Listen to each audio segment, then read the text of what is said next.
how are you? Welcome to this first live on the 1st of June. I'm going to be going live every single day for the month of June. And the reason I'm doing this is I have hidden myself slightly. I don't know if you can relate. I don't know if you've noticed a similar pattern, but enough is enough. I have things to say, and so do you. And I think in this world of AI, it's really important to have personalized conversations.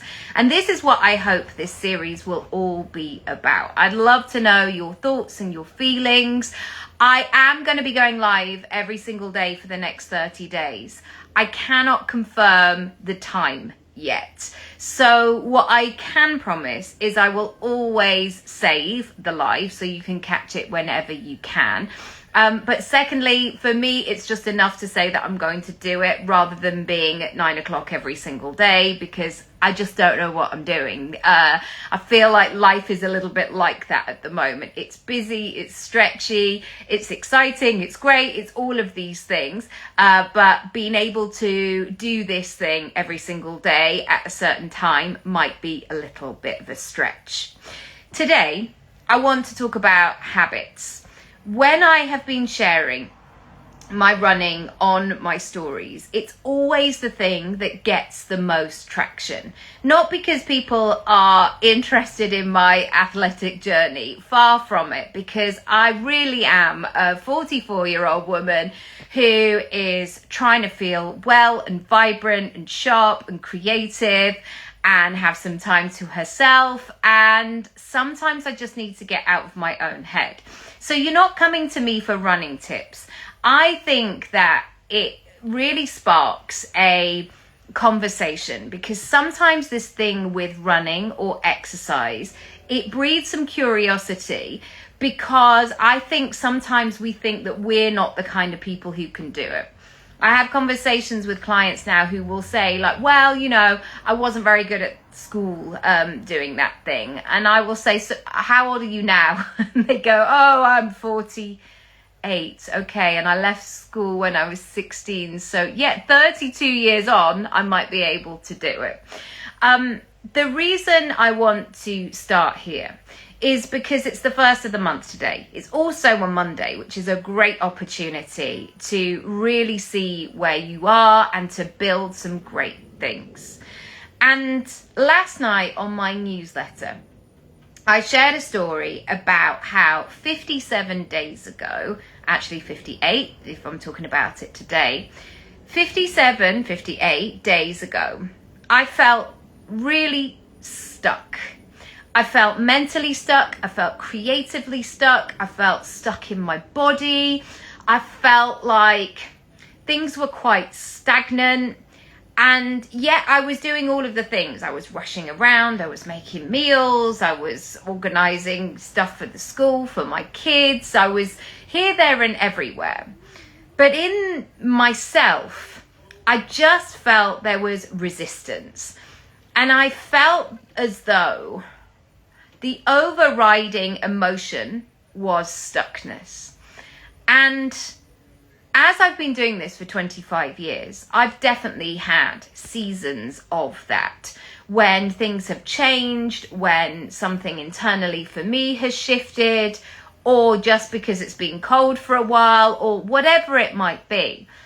And I've realized that these days, I know that being stuck at certain points is part of the process. Almost as though if you're going on a long journey, at some point there's going to be a point where you will be required to stop at a red light because the traffic is going the other way. And we can't take that personally. We can't be like, I didn't manifest it properly. It's like, no, this is just part of life. And so having great seasons of life and of business where everything feels flowy and moving and shaking and like, yes, this feels so great. I've also come to realize that there is an opposite side to that too. But what I have learned to do as I've got older is I recognize it. I recognize it much quicker. Sometimes I still don't recognize it immediately, but I do recognize it quicker. And I also realize that if I don't, I can very quickly stay in a stuck period of time for way too long. Because when you are in a stuck period of time, your brain, which is ultimately running the show, keeping you alive, your brain knows where it is. Your brain is like, great, she's stuck. She's not doing too much. She's not venturing out. She's not trying new things.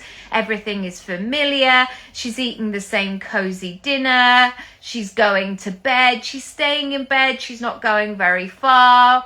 Brilliant. And your brain loves that moment because when you're in that comfort zone, you are familiar, you are safe, you are predictable.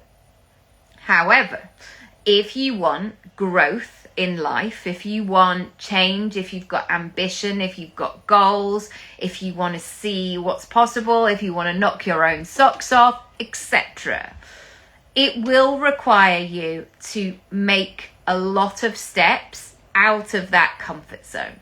Now, am I saying that you're going to immediately jump into a new place where you feel like you can't catch your footing? Absolutely not. We want to be in that stretched zone, that part that just feels good, that we can, it's okay. I always think back to the 80s, which definitely wouldn't be allowed now, by the way, when in dance class there would be two orange chairs next to each other, and your classmates would pull on these chairs and you would have one leg on one and one leg on the other, and they would pull them apart to try and get you to stretch into the splits. I mean, completely dangerous, obviously. And there will be this point where you'll be like, oh, okay, great, I'm feeling the stretch and this feels good. And then there'll be another part where you go, I don't feel safe, I need to get off these chairs, this is not helping me, and I'm actually going to cause myself an injury. That is the part that you don't want to be in terms of goals. You want to be regulated and you want to be doing it slowly but surely. And so, to go back to my brain. So my brain, when it was in that stuck period of time, it was starting to trick me. So as I wrote last night, it will trick me, and it might trick you, that the only way to release stuckness is to wait for something external to come along.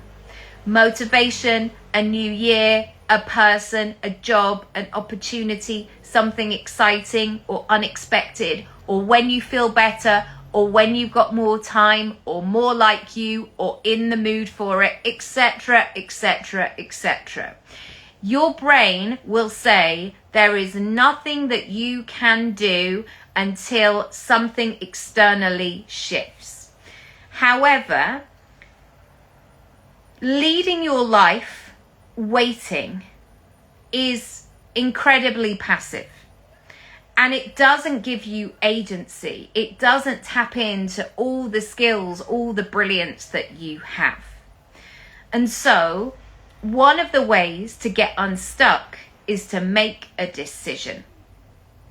And I know myself really well, as I'm sure you know yourself very well. And I know that when I'm in that stuck mode, I have to shift gear. And I have to make the next focus really, really clear. Like, what am I doing? So what I did was I decided to reconnect with what works for me, which is exercise. Not exercise when I feel like it, not exercise when I've got a nice outfit on, not exercise when I've got time, exercise every single day. And that sweet spot for me was 10,000 steps. And I love it because I can track it on my phone. And that was the only goal. And previously, I've exercised and I've run and I've shared it. And I walk a lot. I walk my kids to school. I live in London, so I do walk a lot. Sometimes, why would I get on a bus or a tube if I can just walk it? And I do that.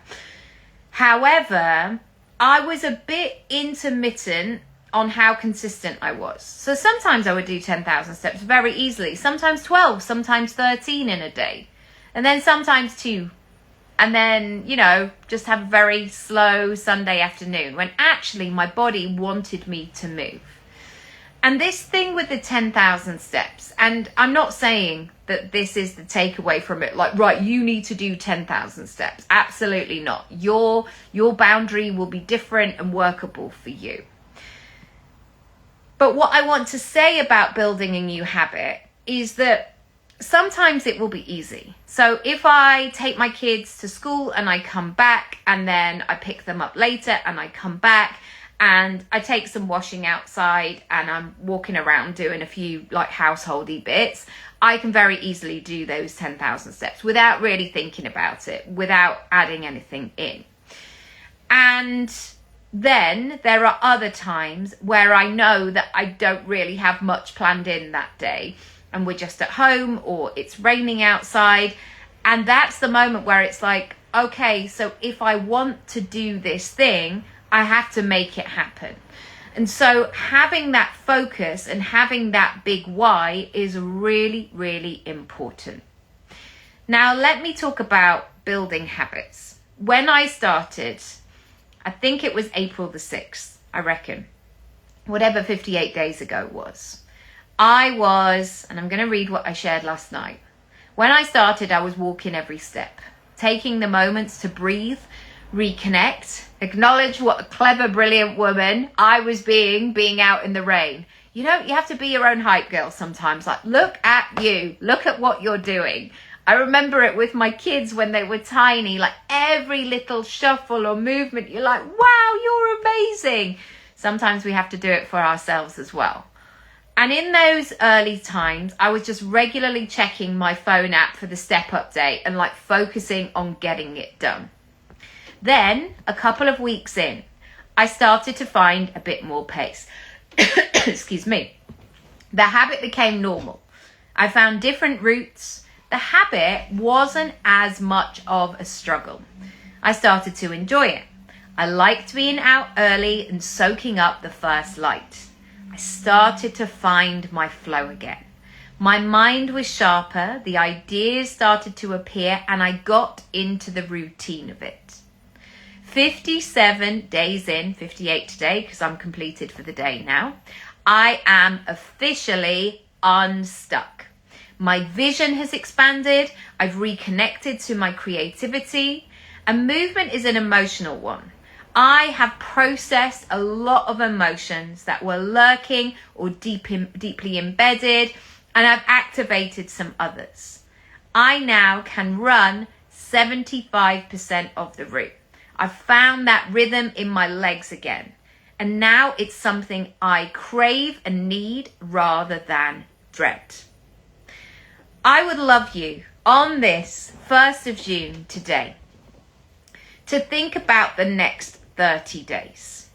And yes, you can change that time frame if this feels like a little bit out of, 30 days, wow, that feels too much. Just do this week then, Monday to Friday. I want you to get to know yourself so well. And one of the examples I give all the time to clients is you as the science project. So I don't know if you remember it personally or if you've had kids in this environment. You know when the eggs come to the nursery or the reception class and the kids are like pressed up against this little incubator and they're drawing pictures, and every day they're like, that one's cracked or that one's happening or something's going on here. And every day something happens. Every day something changes. And it doesn't even have to be a massive thing. Sometimes like that first little crack is so compelling. It's so energizing, like something is happening. This is where I want to help and support you to get to. Because the way that society is set up is that it is leading us to believe that we're in this all or nothing state. We're doing it or we're not. It feels great or it feels terrible. We're doing it 100% perfectly, the perfect morning, the perfect matcha, the perfect photo, the perfect walk, the perfect sunrise, whatever it is. This word perfect is coming into all of our content. I want to show you a different way. I want to show you a way where you can create change, you can create habit, you can create a new rhythm for yourself in a way that feels doable. And most people, when they think about a new habit, a new way, a new pattern, they are thinking about it being impressive, being expanding, being enormous. And very quickly, they're expecting themselves to go from 1 out of 10 to 10 out of 10 the whole time. Now, you may be different to me. And if you are a 10 out of 10 just because you say so consistently, I mean, congratulations. But most of us, I believe, are not 10 out of 10 every single day. And so if we set goals that require our 10 out of 10 version, we're setting ourselves up to fail. Now, when I was setting this 10,000 steps goal, guess what my ego wanted to do? My ego, even though on some days, like I mentioned earlier, was only doing 2,000 steps, my ego was like, 10,000 steps? Really? It's not even a thing. It's not even a big deal. What are you talking about? Okay, if you're going to do a proper goal, why don't you do 20,000 steps? Because that will really push you. At this stage of my life, very rarely would I have a chance to do 20,000 steps every single day. Sometimes it happens in a strange way where we've been out in town for the day and I've walked into town or whatever it might be. Sometimes it's a random moment, or I go to a wedding and then I end up dancing all night, and that's how you get your 20,000 steps. But for most of us, 20,000 steps would feel like a stretch.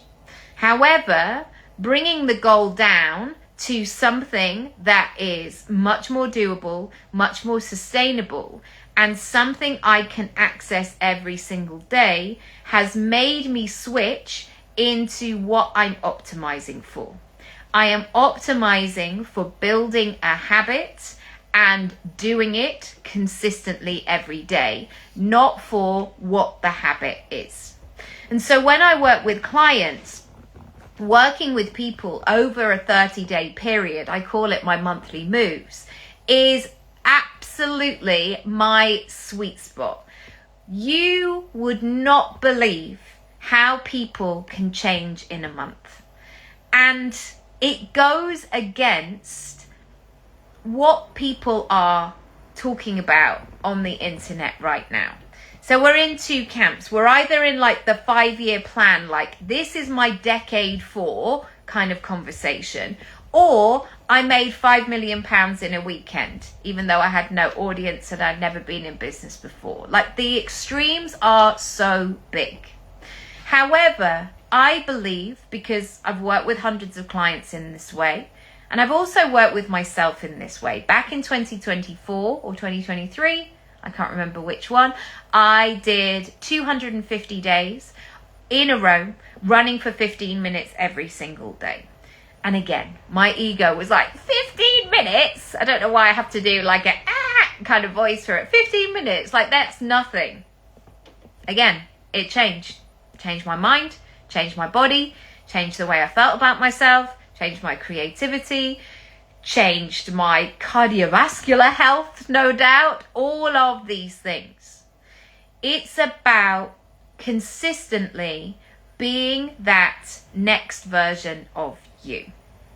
And so, with that being said, if you are at this point on the 1st of June, thinking back to January and thinking, I wrote loads of things on my list for this year, and I haven't quite got to them. I haven't quite made the moves.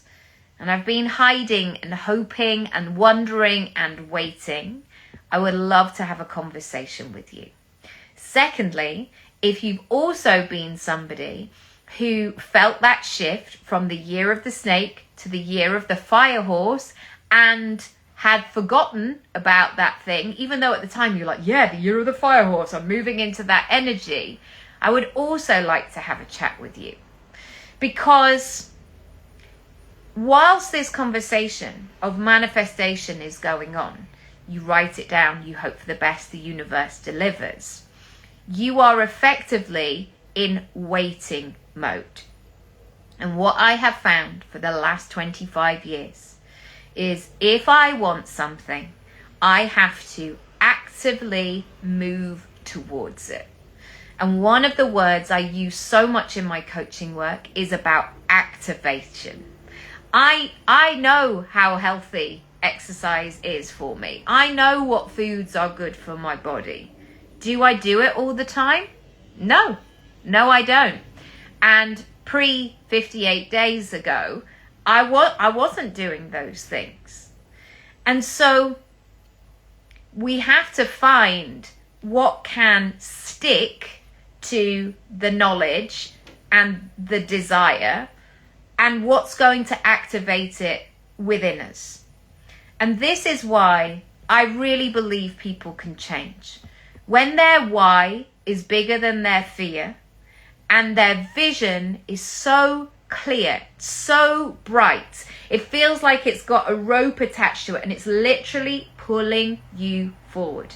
Even when my kids get tired walking home sometimes, I attach a imaginary rope round their middle. I'm like, catch, and I'll literally walk ahead of them and just do this action with no weight. And they're like, oh gosh, that really helps. That's what the universe wants you to do. The universe is like, I got your request. I heard you. I heard what you said. I saw your journal. I know you want it. But what are you doing? I almost imagine the universe being a bit like Snoop Dogg as well, you know, like turning around in the throne with the big chains, like just looking like, I got it. I got your request. And you're there like, yeah. So can I have an update on it? Like, what's happening? What's the developments? And he's looking at you like, I got your request. What are you going to do? What are you going to do next? How do you need to activate that next part of you? That version of you that gets stuff done. That version of you who is mindful of all the voices in your head. All the voices that are talking to you all the time saying you can't, you won't, you don't know how, you've left it too late, you're too old, now it's too difficult, you don't know where to start. Whatever that noise is, it's relentless. And so if you take a moment to recognize that and see that and know that it's not real, you can do something about it. You can take a step back. You can see your mind as that soundboard, and you can consciously think about what noises you want as part of this next chapter. There are certain parts of me that I'm just like, literally, I need to turn you down.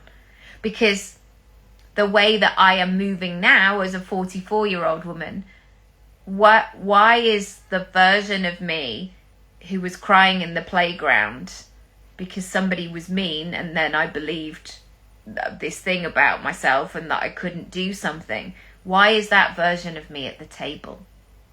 It's not useful, it's not helpful, because my 44-year-old woman's like, literally, I've got 50 minutes to do this, so let's get this done.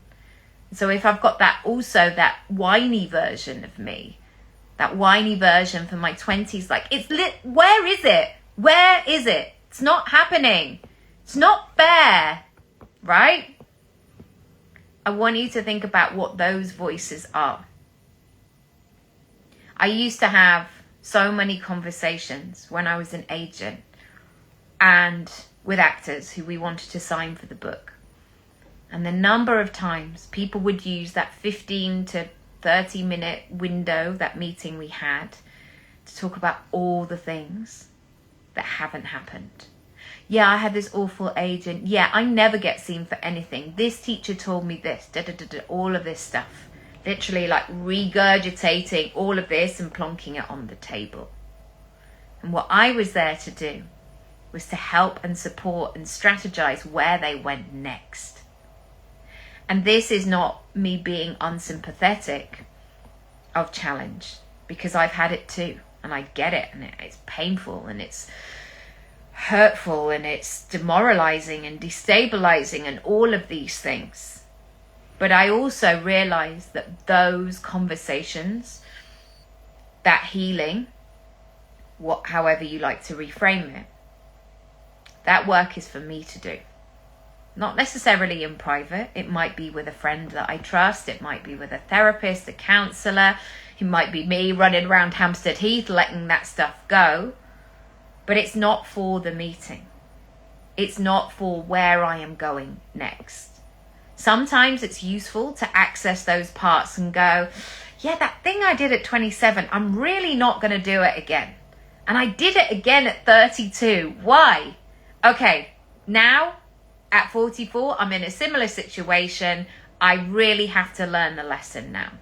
Sometimes it's really great information, data, brilliant. But sometimes it's not. Sometimes it's just like having a mosquito or having like something smelly in the bin that is still lurking around. And you're like, what is that smell? Why is it still here? Why has nobody cleaned out this bin? Okay, I'll do it myself. And that's usually what you have to do with your own blocks and stops. You have to say to yourself, nobody's coming to fix this for me. As I mentioned earlier in the talk,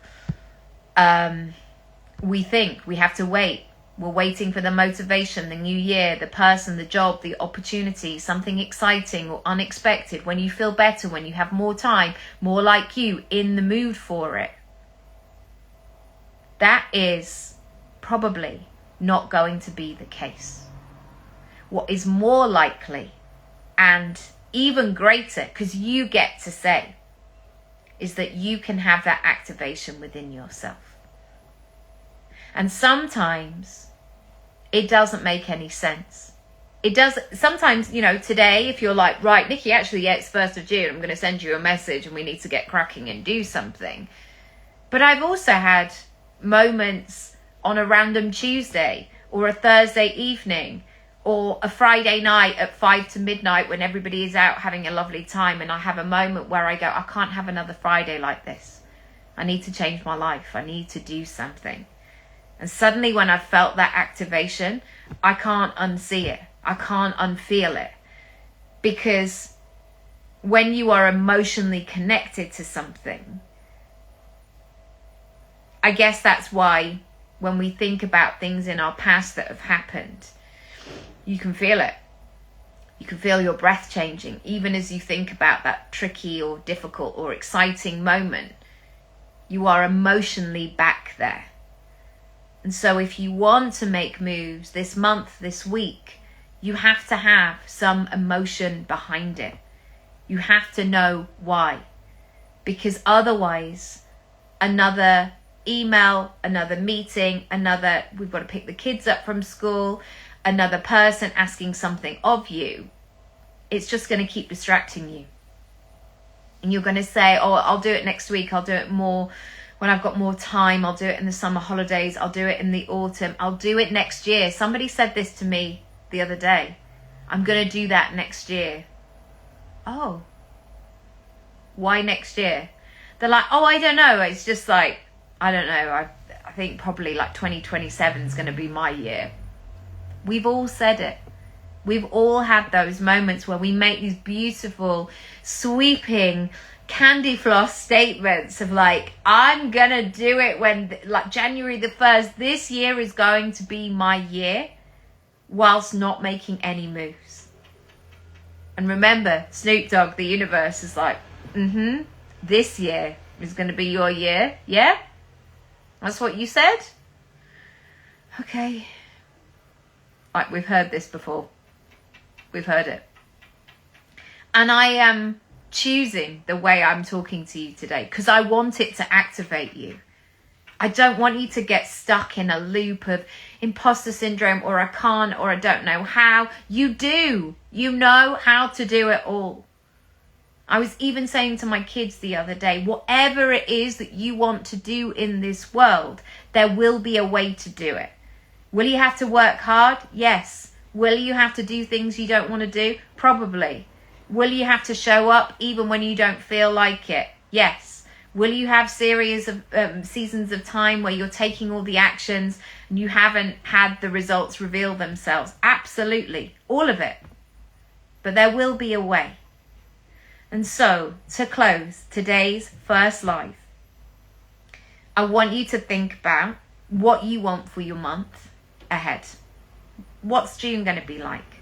What are you going to do? Secondly, who do you need to be? Thirdly, is there a habit that you could start today that you could track within yourself for the next 30 days? Again, if 30 days is too much, choose a timeline that works for you. Could you get to a stage where you have banked 30 days or 7 or whatever it is of information about yourself, like a little chick that you are cracking out of the eggs? Is there something you could do there? It doesn't matter if already you are thinking, I'm quite busy in June though, I've got a lot going on. Doesn't matter. Because what we need to do is, instead of waiting for a perfect window opportunity of time, we have to get to know ourselves in the imperfect moments. That all we're doing is gathering data. And I guess we can all be that best version of ourselves. But I also learn as a parent what kind of parent I am when I've got the crafts and the activities and, oh my goodness, we're going to do here. And look, kids, I've made your favorite dinner. I learn who I am as a parent in those moments, but I also learn who I am as a parent when I'm tired, when I'm impatient, when I've repeated myself for the 48th time, when they're rowing with each other, when I'm feeling pressured or scared or stressed or whatever the emotions would feel. That's when I learn who I am as a person also. So it doesn't matter if you don't have a yellow brick road of shiny opportunity. Like the month of June is going to be great and spacious and expansive, because you might be thinking, actually my June looks pretty complicated. Doesn't matter. Choose the habit and notice how you respond. Because I tell you what, I have worked this system for so many years, and I always learn something. I learn my triggers. I learn the stuff I haven't healed. I learn about the stuff that needs to be released. I learn about my repeating patterns that once again are keeping me small. There's now a vehicle reversing. So I'm going to let it reverse, and I'm going to say thanks so much for watching. Please come back tomorrow. Please follow along. Let me know what you're going to do, where you're going to go next. If you are ready to make some moves and you would like somebody by your side every step of the way, I would love to hear from you. I've got energy, I've got motivation, I've got some pageant mum encouragement, that like, get to the front, babes, all of it. If you're feeling stuck, lean on me. I can help and support you. And remember, my coaching is not like a one size fits all. I'm not giving you scripts or templates. I'm helping you to find it within you. Thank you so much for watching. I will see you tomorrow. Sorry, I've got hiccups. Email me, hello@nickyraby.com. Send me an email, send me a DM, comment here, and I'm sending lots of love. It's lovely to be back, and I'll see you tomorrow.